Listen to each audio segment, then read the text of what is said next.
अनुसार देने का प्रयास करूंगा। बहुत बहुत धन्यवाद।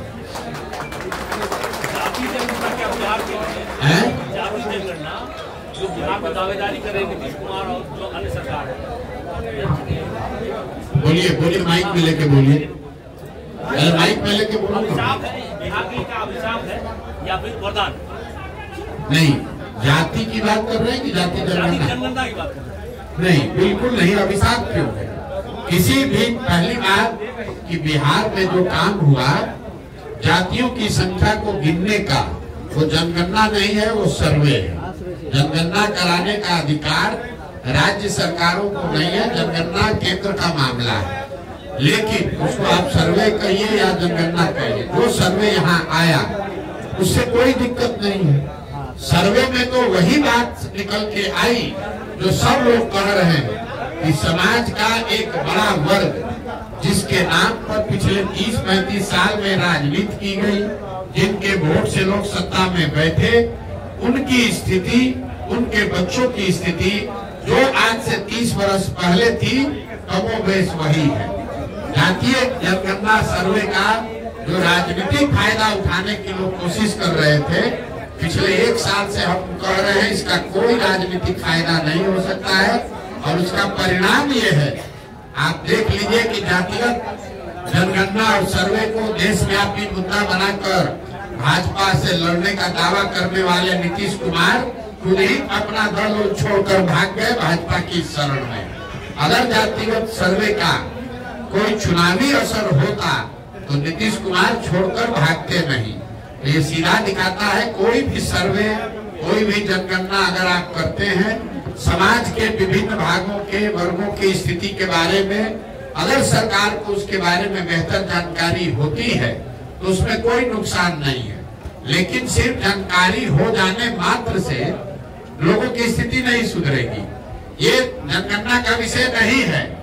पूरे देश को मालूम है कि बिहार देश का सबसे गरीब राज्य है, ये जानकारी तो सरकार के पास है। तो उससे क्या यहाँ गरीबी खत्म हो गई? पूरे देश को मालूम है कि बिहार सबसे अशिक्षित और बेरोजगार राज्य है, तो क्या यहाँ उससे शिक्षा की स्थिति सुधर गई? ये तो ऐसे हुआ कि आप पुस्तकालय में, लाइब्रेरी में जाइएगा, आपको सारे किताब रखे हुए, उससे आप ज्ञानी थोड़े ना हो जाइएगा, आपको सही किताब पढ़ना भी पड़ेगा। तो जनगणना से जो स्थिति निकल के आई उससे स्पष्ट है कि बिहार में गरीबी, अशिक्षा, भ्रष्टाचार, भुखमरी बहुत बड़े पैमाने पर है। और जिन वर्गों के नाम पर लालू जी, नीतीश जी ने पिछले 30 वर्ष में राज किया, उन वर्गों के लोगों को इसका कोई लाभ नहीं मिला है। ये बात पहले उनके विरोधी कहते थे। जनगणना कराकर नीतीश कुमार, लालू यादव ने वो कीचड़ अपने आप अपने मुंह पर लपेट लिया। ये स्वीकार कर लिया कि जिन वर्गों के प्रतिनिधित्व की, आवाज की, एम्पावरमेंट की बात कर रहे थे, उन वर्गों को पिछले 30-35 साल में कोई लाभ नहीं मिला। ये जो कहा जा रहा है कि सत्ता में जो लोग बैठे हैं, तो भाई ये बताइए कि अगर जो समाज में अति पिछड़ा है, जो वंचित है, जो मुसलमान है, दलित है, महादलित है, अगर उसको लाभ नहीं मिला तो उसके लाभ का हकमारी किसने किया? जो लोग सत्ता में बैठे हैं उन्होंने तो किया। तो सत्ता में 32 साल से बैठा कौन है? लालू और नीतीश। तो अगर हकमारी हुई तो सबसे बड़ी हकमारी लालू और नीतीश ने की है। इनको किसने रोका है? आज अभी सरकार में थे लालू नीतीश, साथ में किसी अल्पसंख्यक को गृह मंत्री बना देते, उप मुख्यमंत्री बना देते। तो जब सरकार बनी तो मुसलमानों के वोट से आरजेडी जो अपनी राजनीति करती है, उन्होंने मुसलमानों को एक भी विभाग नहीं दिया। अभी राज्यसभा में अपना भेजे हैं एमपी, राज्यसभा में किसी मुसलमान को नहीं भेजा। मुसलमानों को भाजपा का डर दिखाकर वोट लिया, लेकिन उनको प्रतिनिधित्व नहीं दी, भागीदारी नहीं दी। तो किसने हकमारी की? भाई प्रशांत किशोर तो है नहीं, कांग्रेस तो वहाँ है नहीं, सत्ता में है आरजेडी, और मुसलमानों ने वोट दिया है आरजेडी को। और उसके बावजूद अगर आरजेडी आपको हक नहीं दे रही है तो आपका हकमारी वही कर रही है। यही हाल नीतीश कुमार ने किया। 15 साल से अति पिछड़ा, दलित, महादलित का वोट लिया, लेकिन कितने अति पिछड़ों को कोई विभाग दिया? कितने अति पिछड़ों को सामाजिक राजनीतिक जगह दी, अपने विभाग में अपने मंत्रिमंडल में कितने महादलित को जगह दिया है। आप जरा देख लीजिए, उनके अगल बगल बैठने वाले जो लोग हैं वो किस समाज के लोग हैं, वो कितने अति पिछड़ों को बगल में बैठा है। यहाँ का गृह मंत्रालय, यहाँ का वित्त मंत्रालय, यहाँ का ग्रामीण विकास, जल संसाधन, पथ निर्माण, ग्रामीण कार्य, ये जितने बड़े विभाग हैं इसमें कोई अति पिछड़ा, कोई मुसलमान नहीं है। और इसी अति पिछड़ा और मुसलमान के नाम पर 30 वर्ष से ये लोग राज कर रहे हैं दोनों लोग। तो ये जो सर्वे हुआ, ये सर्वे करके जैसे विनाश काले विपरीत बुद्धि, ज्यादा चालाक बनिएगा तो यही होगा। ऊपर वाले ने आप ही के हाथ से ये स्वीकार करा दिया, प्रमाण दे दिया कि जिस 30 साल से मुसलमानों के, अति पिछड़ों के, महादलित के, वंचित के नाम पर आपने वोट किया, उनको आपने कोई हक नहीं दिया। उनकी आर्थिक, सामाजिक, शैक्षणिक स्थिति जैसे 30 साल पहले थी वही आज बनी हुई है। जन स्वराज जो है, क्या जन स्वराज जमीन तैयार कर रही है पद यात्रा के माध्यम से? बिल्कुल होनी चाहिए। मैं पहले भी कह चुका हूँ, जनगणना राष्ट्रीय स्तर पर होनी चाहिए। उसमें जनगणना के दौरान जो जानकारी निकल के आए उस पर ईमानदारी से उसकी स्थिति में सुधार के लिए प्रयास भी होना चाहिए। अब आप स्थिति देखिए, राहुल गांधी आज इस देश में कह रहे हैं कि जाति के आधार पर जनगणना होना चाहिए। उनसे कोई ये नहीं पूछ रहा है कि जब पिछला जनगणना हुआ तब कांग्रेस की यूपीए की सरकार थी, उसमें जाति के आधार पर जनगणना कराया गया। कांग्रेस की यूपीए की सरकार ने उस रिपोर्ट को रिलीज नहीं किया। आपको किसने रोका था रिलीज करने के लिए? आज समाज को बांटने के लिए हल्ला मचा रहे। अरे जातिगत जनगणना तो पहले हो चुका है, उसको रिलीज तो कीजिए। ना कांग्रेस ने किया, ना भाजपा ने किया। ये आपको हमको बेवकूफ बनाने के लिए, मुद्दा बनाने के लिए, समाज में बांटने के लिए लोग कह रहे हैं। 10 बरस यूपीए की सरकार थी, जनगणना हुआ है, उस जनगणना के रिपोर्ट को जारी कर दीजिए। कांग्रेस ने नहीं किया। 10 बरस से अब भाजपा सरकार में है, उन्होंने भी उस रिपोर्ट को जारी नहीं किया। तो किसने रोका है भाई रिपोर्ट जारी? आगे होगा नहीं होगा आप ये सवाल पूछ रहे हैं। जो जनगणना पहले हो गया है उसका आंकड़ा पहले जारी कर दो। कर्नाटक में जातीय जनगणना करा लो, तेलंगाना में जातीय जनगणना करा लो, तब में तो लोगों का विश्वास बनेगा। तो कर्नाटक में आपकी सरकार है, आप वहाँ जातीय जनगणना नहीं करा रहे और बिहार में आकर लोगों को अगड़ा पिछड़ा करके बांट रहे। कर्नाटक में कांग्रेस ने वादा किया कि महिलाओं को 3000 रुपया मिलेगा पैसा हर महीना, और बिहार में उनकी अभी सरकार थी, यहाँ पर वृद्धावस्था पेंशन 400 रुपया मिल रहा है। आप बताइए, राहुल गांधी अभी इसी इलाके से गए हैं, आप लोगों ने ये पूछा कि आप गरीब की बात कर रहे हैं, तो कर्नाटक का गरीब गरीब है, कर्नाटक की महिला महिला है, कर्नाटक का बेरोजगार बेरोजगार है, और बिहार का बेरोजगार बेरोजगार नहीं है। बिहार का बेरोजगार बेरोजगार नहीं है। अगर कांग्रेस की सरकार बेरोजगारी भत्ता कर्नाटक में दे रही है, अभी आप तेलंगाना में दे रहे हैं, तो बिहार में आपकी सरकार थी, आपने बिहार में क्यों नहीं दिया? अगर मध्य प्रदेश में भाजपा वालों ने लाडली स्कीम शुरू किया है, अगर वहाँ की महिलाओं को 1500 रुपया महीना मिल रहा है, तो भाजपा अभी बिहार में सरकार में है, यहाँ पर क्यों नहीं 1500 रुपया देता है महिलाओं को?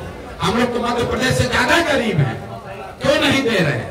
इसलिए नहीं दे रहे हैं कि नेताओं ने बिहार की जनता को मूर्ख समझ रखा है कि जाति के नाम पर 4 किलो अनाज के नाम पर वोट लेते रहो, बिहार की चिंता करने की कोई जरूरत नहीं। एक मिनट रुक जाइए। आज मोदी जी आए हैं चंपारण में, और अभी हम पहले से बता दे रहे हैं, अभी पूरा देश में घूम के अभी मेट्रो आज कलकत्ता में उद्घाटन किए हैं, 2 दिन के बाद जा रहे हैं सेमीकंडक्टर फैक्ट्री का उद्घाटन करने गुजरात में। पूरे जगह योजना का उद्घाटन हो रहा है। बिहार में एक भी घोषणा नहीं करेंगे। बिहार में लोगों को बेवकूफ बनाने के लिए ये जो नेशनल हाईवे पास हो रहा है, इसी को कह देता है कि 10,000 करोड़ का योजना है।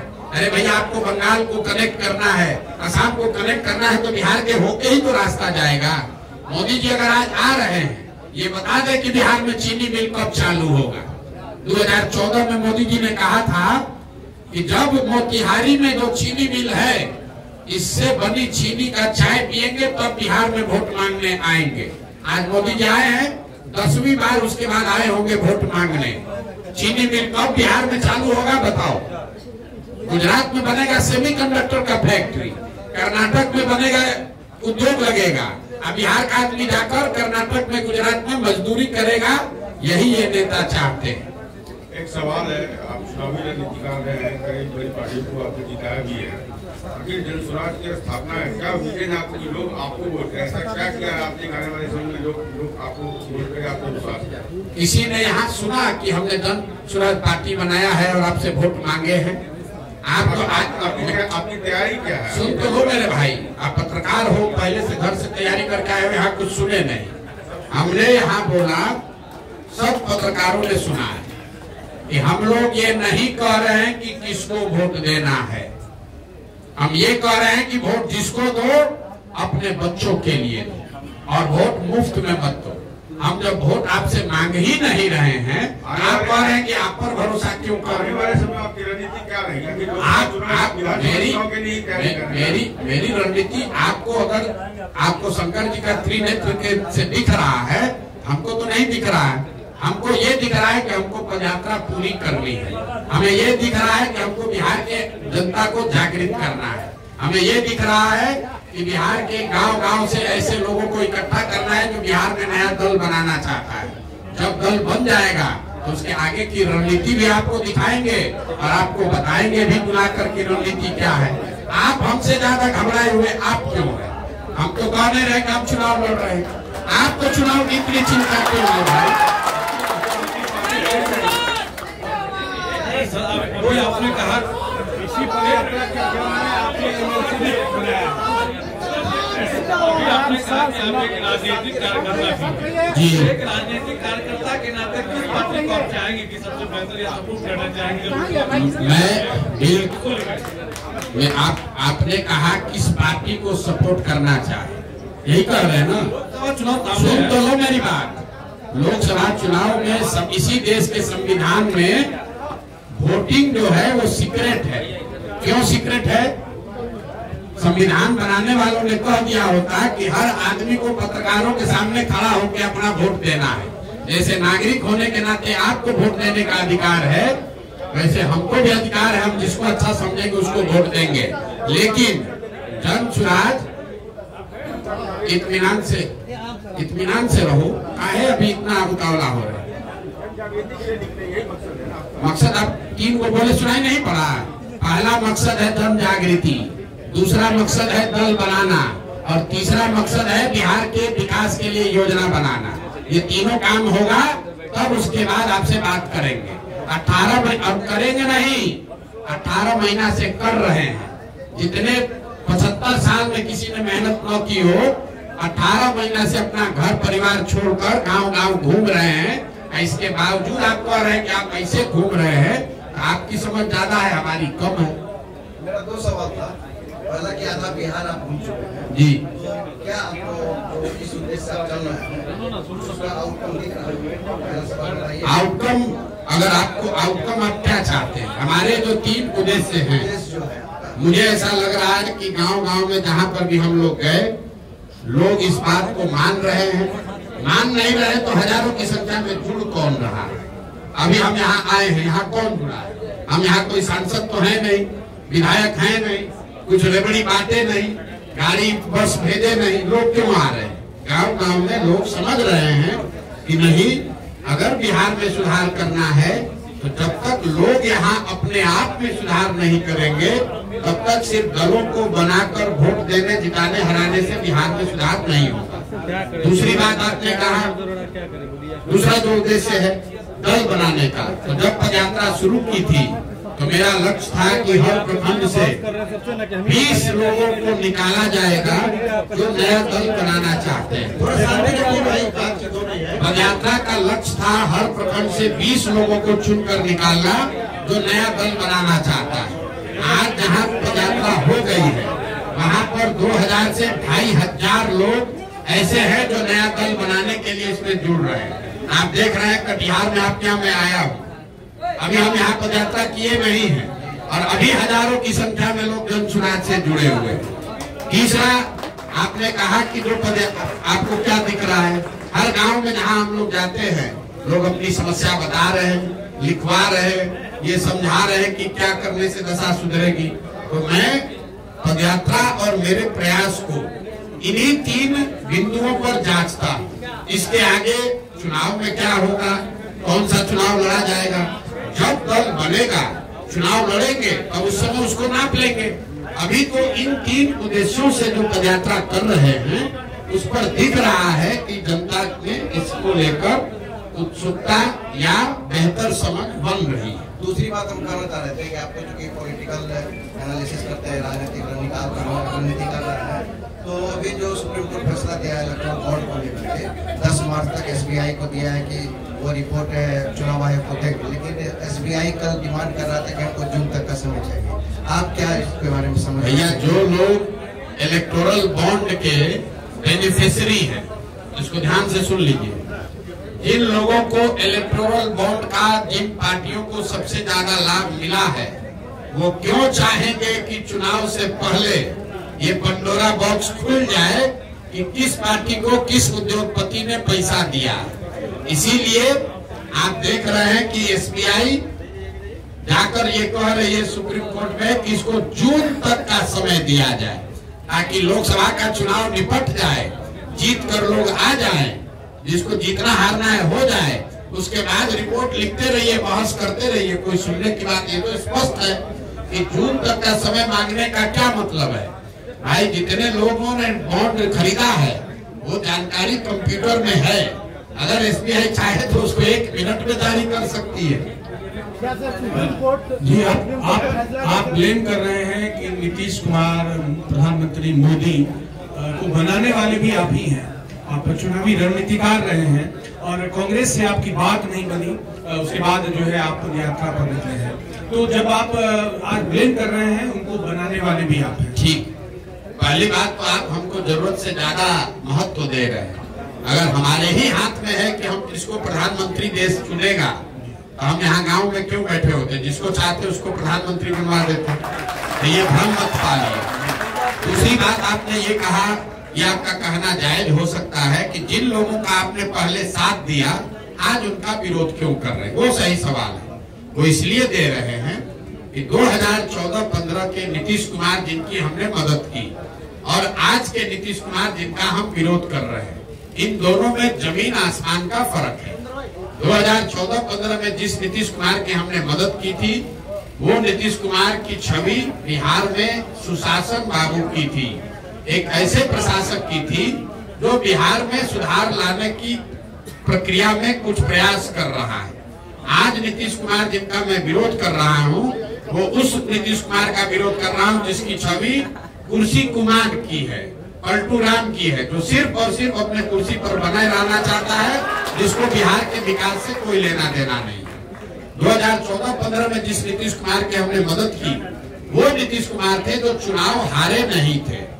14 में नीतीश कुमार के दल को लोकसभा में झटका लगा था, खुद वो चुनाव नहीं हारे थे, लेकिन राजनीतिक मर्यादा के हिसाब से उन्होंने पद छोड़कर मांझी जी को मुख्यमंत्री बना दिया।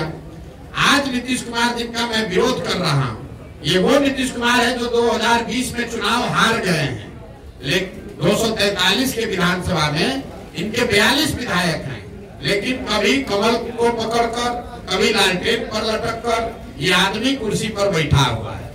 तीसरा, जिस नीतीश कुमार का हमने समर्थन किया था, वो नीतीश कुमार थे जब रेल मंत्री रहते हुए वाजपेयी जी प्रधानमंत्री थे, नीतीश बाबू रेल मंत्री थे। जब गैसल में रेल दुर्घटना हुई, पश्चिम बंगाल गैसल में 285 लोगों की मृत्यु हुई, तो नीतीश कुमार ने अपने पद से इस्तीफा दे दिया था। उस नीतीश कुमार की हमने मदद की थी। आज जिस नीतीश कुमार का विरोध कर रहे हैं, ये वो नीतीश कुमार है कि कोरोना के दौरान हजारों बिहार के बच्चे रोड पर मारे मारे फिर रहे थे, हजारों लोग अपने परिजनों की दुखद उनकी मृत्यु हो गई और ये आदमी अपने घर से बाहर नहीं निकला। ये जिस नीतीश कुमार का विरोध कर रहे हैं, कि हर पंचायत गांव में अवैध शराब से लोगों की मृत्यु हो रही है और ये आदमी पॉकेट में हाथ डालकर हंसकर कह रहा है कि जो पिएगा वो मरेगा। तो नीतीश कुमार का विरोध इसलिए कर रहे हैं कि नीतीश कुमार 14-15 के और 21-22 के नीतीश कुमार, उन दोनों में जमीन आसमान का फर्क है, प्रशासक के तौर पर, राजनेता के तौर पर और मानवता के तौर पर। लेकिन इससे बड़ी बात, सबको जिनको मदद किया उनका विरोध अगर किसी का कर रहे हैं, क्यों कर रहे हैं? इसलिए कर रहे हैं कि लोकतंत्र में वोट और भरोसा 5 वर्ष के लिए है। संविधान में ये नियम बना है कि आप 5 वर्ष पर चुनाव होगा। ऐसा क्यों है? 10 वर्ष पर चुनाव होता तो क्या बिगड़ जाता? 5 वर्ष का ये नियम इसलिए है कि जिस नेता पर, दल पर, विचारधारा पर भी आपका भरोसा है, उसके साथ आप खड़े होइए, उसको वोट दीजिए, उसको मदद कीजिए। लेकिन वो वोट भरोसा 5 वर्ष के लिए है, जीवन भर का बंधुआ मजदूरी नहीं है। एक बार आपने मोदी जी को वोट दे दिया, मोदी जी काम करे चाहे न करे, जीवन भर उन्हीं को वोट देते रहेंगे। और अगर उन्होंने वोट में काम नहीं किया तो संविधान ये आपको बताता है कि नागरिक होने के नाते आपकी ये जिम्मेवारी है कि जिसकी मदद आपने की, जिसको आपने वोट दिया, अगर वो नेता और दल आपकी आशा के अनुरूप काम नहीं किया तो जितनी मजबूती से आपने उसका साथ दिया है, उससे ज्यादा मजबूती से उसका विरोध भी होना चाहिए। अगर आप विरोध नहीं करोगे और आपके अगर हिसाब से चले, तब तो देश में लोकतंत्र खत्म कर दीजिए। एक बार लालू जी को वोट दे दिए तो फिर लालू जी का विरोध नहीं कर सकते हैं। एक बार आप नीतीश जी का साथ दे दिए तो नीतीश जी का विरोध नहीं कर सकते हैं। एक बार मोदी जी को वोट दे दिए, तब जीवन भर मोदी जी को वोट देने की जरूरत देते रहिए। ऐसा लोकतंत्र में नहीं हो सकता है। लोकतंत्र में 5 वर्ष का मूल्यांकन का समय है। हर नागरिक को, सिर्फ प्रशांत किशोर को नहीं, ये आपको अधिकार है कि आप जिसको वोट देना है दीजिए। जब वो आदमी काम करे तो उसको फिर से उसका कॉन्ट्रैक्ट, उसका लाइसेंस रिन्यू कीजिए वोट देके। अगर काम नहीं किया तो उसका लाइसेंस रद्द कीजिए, किसी दूसरे का चुनाव कीजिए। वाल्मीकि नगर से चुनाव लड़ेंगे, लोकसभा चुनाव। आप हमको एक पैसा भी नहीं जानते। जिन लोगों ने, पत्रकारों ने लिखा है, वो प्रशांत किशोर को एक पैसा नहीं जानता है। हमको अगर संसद में जाना हो तो उसके लिए हमको पैदल चलने और वाल्मीकि नगर जाने की जरूरत नहीं है। देश के जिस राज्य पर आपको उंगली रखना है रख दीजिए, वहां से जीतकर राज्यसभा लोकसभा में जाकर आपको दिखा सकते हैं। आपको किस चक्कर में आप पड़ेंगे? हमको लोकसभा राज्यसभा में जाना होगा तो हमको वाल्मीकि नगर जाना पड़ेगा। उसके लिए हमको उसके लिए पदयात्रा करना पड़ेगा। हम दूसरे को, अभी आपको आप प्रधानमंत्री बनाते हैं, हमको अपने लड़ने के लिए लोकसभा जाना पड़ेगा वाल्मीकि नगर। मेरे भाई 2018 में, आपको याद नहीं है, 2018 में हमने बिहार की धरती से घोषणा की है कि अगले 10 वर्ष मतलब 2028 तक किसी भी लोकसभा या राज्यसभा में जाने का कोई सवाल ही नहीं पैदा होता है। क्योंकि मैं ये समय बिहार को सुधारने के लिए लगाना चाहता हूँ, न कि राज्यसभा लोकसभा में जाने के लिए। राज्यसभा लोकसभा जाने का कोई सवाल नहीं है। सिर्फ और सिर्फ मेरा एक लक्ष्य है, बिहार को अगले 10 वर्ष में सुधारना, और उसके लिए जो कुछ भी करना पड़ेगा वो करने आए हैं। वाल्मीकि नगर में चुनाव लड़ना और रक्सौल से चुनाव जीतना, ये चिंता दूसरों को करने दीजिए, हमारी चिंता वो नहीं है। सर, पैदल यात्रा जैसे आपका खत्म हो जाएगा, क्या बिहार में चुनाव लड़ेंगे? मेरे भाई, जब पदयात्रा का उद्देश्य ही यही है कि दल बनाया जाए, तो दल बनाकर उसके बाद लंगर तो चलाएंगे नहीं। अगर रात पदयात्रा के बाद दल बनेगा तो निश्चित तौर पर उसके बाद जो चुनाव होगा वो चुनाव लड़ा जाएगा। अब नीतीश कुमार की स्थिति क्या होने वाली है सर? नीतीश कुमार के बारे में हमने आज से 4-5 महीने पहले कहा था कि महागठबंधन से अगर चुनाव लड़ेंगे तो 5 भी लोकसभा उनको नहीं मिलेगा। अब आजकल वहां से डर के मारे भागे, हमारी बात सुनकर पार्टी में खलबली मची, भागे वहां से। उनको मालूम होगा भैया प्रशांत किशोर कह रहा है तो 5 को सीट तो नहीं मिलेगा। अब जहां गए हैं नई भविष्यवाणी आपको उनके लिए कर दी है। नीतीश कुमार अगर एनडीए में लड़े, महागठबंधन में लड़े, अकेले लड़ जाए। 2025 में अगर बिहार का विधानसभा का चुनाव याद रखिए, इसको रिकॉर्ड कर लीजिए। 2025 में अगर विधानसभा का चुनाव हुआ तो नीतीश कुमार चाहे भाजपा के साथ लड़े, महागठबंधन के साथ लड़े कि अकेले लड़ जाए, उनके दल को, जदयू को 20 विधायक नहीं आएगा। अगर आएगा तो बिहार की जनता के सामने खड़ा होकर ये गलती के लिए माफी मांग लेंगे। नहीं आ सकता। 2 बातें कही हमने, 25 में चुनाव हो और नीतीश कुमार जिस भी फॉर्मेशन में लड़ना है लड़ ले, जदयू को 20 विधायक नहीं आएगा।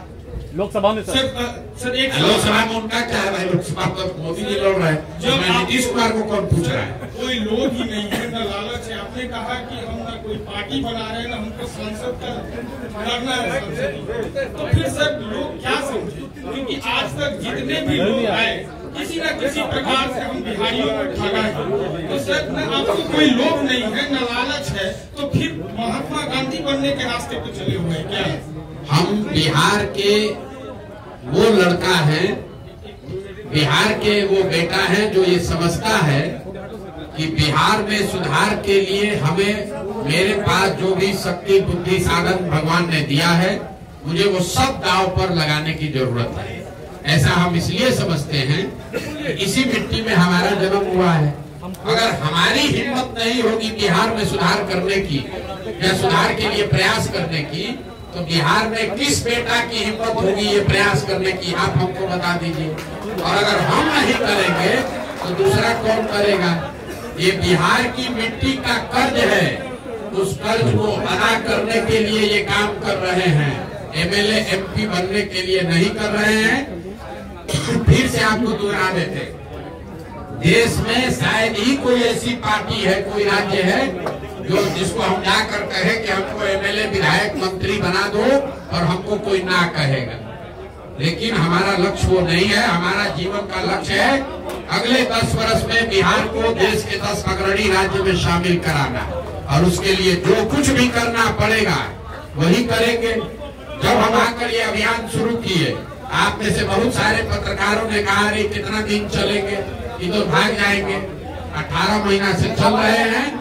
आप भरोसा रखिए, यहाँ खड़ा होकर देखिए, अगर 18 साल भी लगेगा तो भी पीछे हटने वाले नहीं है। आप प्रशांत किशोर को नहीं जानते, आप प्रशांत किशोर को नहीं जानते।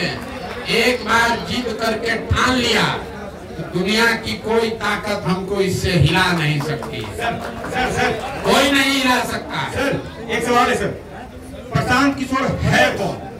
यहाँ बिहार के बेटा है। दूसरी सवाल, पद यात्रा या पद के लिए यात्रा? मेरे भाई एक ही सवाल को जितने बार घुमाओगे, लगातार पूरे देश में कहीं न कहीं यात्रा का दौर चला हुआ है। कभी न्याय यात्रा, तो कभी जन विश्वास यात्रा, तो हर लोग कहीं न कहीं अपने पद के लिए यात्रा कर रहे हैं। तो आपकी यात्रा को क्या समझा जाए? अब आपकी समझ पे मुझे हंसी भी आ रही है और तरस भी आ रहा है। हम 18, आपने कहा कि देश में कई यात्राएं चल रही है। कौन आदमी देश में 18 महीना से गांव गांव चल रहा है, उसका नाम बता दीजिए। कौन आदमी चल रहा है देश में गांव गांव जिसका कोई दल नहीं है? कौन आदमी चल रहा है यात्रा पर या जनता के पास जा रहा है जो ये कह रहा है कि हमको वोट नहीं देना भैया? कौन आदमी, सुनने बात मेरी बात, कौन आदमी है जो बिना सुरक्षा के, बिना सिपाही के, बिना लाभ का आपके चल रहा है? आप यहाँ खड़ा होकर भैया 100 लोग कर रहा है। यात्रा तो चल रही है देश में, उसी यात्रा के कहीं एक हिस्सा आप भी हैं जो आपने पद यात्रा लेकर चल रहे हैं। जब आपको समझ ही नहीं है कि सेब और नारंगी में फर्क क्या है, तो आप सवाल क्या कीजिएगा? पार्टी के लिए मतलब कहीं भी लोग नहीं है। बेरोजगारी जो बिहार यहाँ में लोग है, लोग ये है कि अपने जीवन काल में किसी बिहार को विकसित बिहार देखे, ये लोग है। ये लोग है कि अपने जीवन काल में ऐसा दिन देखे कि गुजरात महाराष्ट्र से लड़के आकर बिहार में काम करें, ये लोग है। लोग ये है कि बिहार के बच्चे बाहर जाए तो कोई बिहारी करके गाली न दे, ये लोग है। आपके जीवन में इतने समझ में आया है कि एमएलए बनना ही जीवन का लक्ष्य है। कहीं ये लोग आपके साथ पूरा गर्मजोशी के साथ रह रहा है। युवा जो है, युवा छात्र जो है, बेरोजगारी बिहार में सबसे ज्यादा है। ये हमारा सीमांचल एरिया है सर। यहाँ के युवा बाहर जाते हैं, पंजाब हरियाणा खटने जाते हैं और आपके साथ में भी है सर। सभी पार्टी कहीं ना कहीं उसको वोट देते हैं, लेकिन युवा को जो है खड़ा महसूस। आपने प्रचार किया, मोदी जी के बारे में कंपेन कराया, घूम घूम के प्रचार किया था, तो बोले रणनीतिकार कहलाते हैं। 2 करोड़ युवाओं को वादा करके युवा को ठगा गया। इंजीनियर पर अच्छा ठीक है, रेलवे की वैकेंसी सवाल क्या है? युवा को वैकेंसी क्यों नहीं? सुन लो। युवा बेरोजगार। अच्छा मेरे भाई, आप बिहार में पत्रकारिता करते हैं, युवा बहुत परेशान है। यहाँ का बूढ़ा आदमी कौन सुखी है वो दिखा दो, कौन महिला यहाँ पर अच्छी है वो दिखा दो, कौन बच्चा यहाँ पर पढ़ रहा है वो दिखा दो। समाज का कौन सा वर्ग बेहतर है कि युवा ठगा महसूस कर रहा है? यहाँ तो पूरा बिहार ही ठगा महसूस कर रहा है। आप युवा के लिए उछले जा रहे हो। अरे मेरे भाई, अगर ऐसा है, अरे सुनो ना, क्या सेवा करोगे? अपना ठिकाने नहीं है, सेवा क्या करोगे? यहाँ का बच्चा अगर बढ़िया पढ़ रहा होता तो आप कहते कि भैया बच्चा सब तो पढ़ रहा है, युवा को रोजगार नहीं मिल रहा। अगर यहाँ के बुजुर्ग की सरकार चिंता कर रही होती तो आप कहते बुजुर्गों का दोष हो रहा है, युवाओं के लिए नहीं हो रहा है। अगर यहाँ महिलाओं की चिंता सरकार कर लेती तो आप कहते महिला तो ठीक है, पुरुष बड़ा परेशान है। यहाँ तो बिहार का हर वर्ग, हर समाज, हर व्यक्ति परेशान है, तो आप युवा की बात अलग से काहे कर रहे हैं? मेरा एक सवाल है,